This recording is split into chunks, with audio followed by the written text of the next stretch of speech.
মুস্তাফিজকে টাকার জন্য কিছু হয়। মুস্তাফিজুর রহমানকে নিয়ে লাইভে এসে একই বললেন জনপ্রিয় অভিনেতা মিশা সওদাগর। সাম্প্রতিক সময় বাংলাদেশ তারকা ক্রিকেটার মুস্তাফিজুর রহমানকে ঘিরে যখন নানা আলোচনা চলছে, ঠিক সেই সময় এই লাইভ আলোচনায় তার নাম উল্লেখ করে কথা বলছেন জনপ্রিয় অভিনেতা মিশা সওদাগর।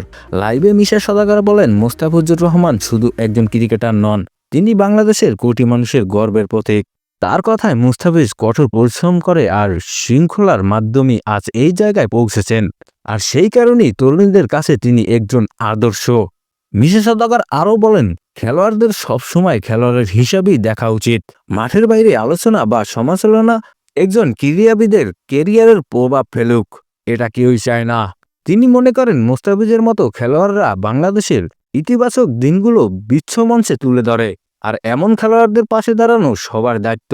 সবশেষে তিনি বলেন, আমাদের উচিত দেশের ক্রীড়াবিদের সমর্থন করা, কারণ তারাই দেশের মুখ উজ্জ্বল করে। আপনার কি মত? মুস্তাফিজুর রহমানকে নিয়ে মিশা সওদাগরের এই বক্তব্য নিয়ে আপনি কি ভাবছেন? কমেন্টে আপনার মতামত জানান।